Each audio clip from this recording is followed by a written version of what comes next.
6 পিসের বেডশিটের সাথে নাকি আজকে 5 পিস গিফট দিচ্ছেন ভাই? জি ভাই, সত্য শুনছেন ভাই। 6 পিসের সাথে এই যে 5 পিস দেখতেছেন না যে সিনারিটা ভাই, এটা সম্পূর্ণরূপে গিফট দিয়ে দিচ্ছি ভাই, যারাই এই 6 পিসের সেটটা পারচেজ করবে ভাই। মানে এই 6 পিসের সাথে কি কি রয়েছে ভাই? এই 6 পিসের সাথে থাকবে ভাই 2টা বালিশের কভার, ওকে, একটা ওয়াটারপ্রুফ বিছানার চাদর, মানে 100% ওয়াটারপ্রুফ ভাই। 100% ওয়াটারপ্রুফ, সাথে 2টা পর্দা, 2টা পর্দা রয়েছে আর পাশাপাশি হচ্ছে ফ্লোর ম্যাট। ফ্লোর ম্যাট কিন্তু রয়েছে। এখন চলে আসি আফ্রিদি ভাই, এটা যে ওয়াটারপ্রুফ বললাম, আসলে কি ওয়াটারপ্রুফ কিনা?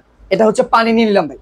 এই যে এইভাবে আমরা আপনাদেরকে ঢেলে দেখে ভাই মনে হয় যে দাগ লেগে যাবে, আর যে নোংরা পানি ভাই ভাই কখনো এটা দাগও পড়বে না, কখনো এটা পানি লিকও করবে না। এটা হচ্ছে শতভাগ ওয়াটারপ্রুফ, তাও গ্যারান্টি সহকারে পাচ্ছেন এসকে হোম কালেকশন থেকেই ভাই। ভাই তাহলে প্যাকেজের ফুল দাম কত আসবে ভাই? ফুল প্যাকেজটার দাম হচ্ছে 4500 টাকা, আর যারা শুধু ওয়াটারপ্রুফ বিছানার চাদর আর 2টা বালিশের কভার নেবেন অনলি 2150 টাকা। আরো আছে ভাই, আর কি আছে? সারা বাংলাদেশ ক্যাশ অন ডেলিভারি দিতে যাবে, কোনো টাকা আগে অ্যাডভান্স করতে হবে না ভাই। মানে অগ্রিম 1 টাকাও দেওয়া লাগবে 1 না? টাকা দেওয়া লাগবে না, প্রোডাক্ট যাবে 100% ওয়াটারপ্রুফ কিনা চেক করবেন, তারপর ডেলিভারি ম্যানকে পেমেন্ট করবেন ভাই। ওকে, যারা যারা অর্ডার করতে চান স্ক্রিনে কিন্তু ওনাদের নাম্বার দেওয়া আছে।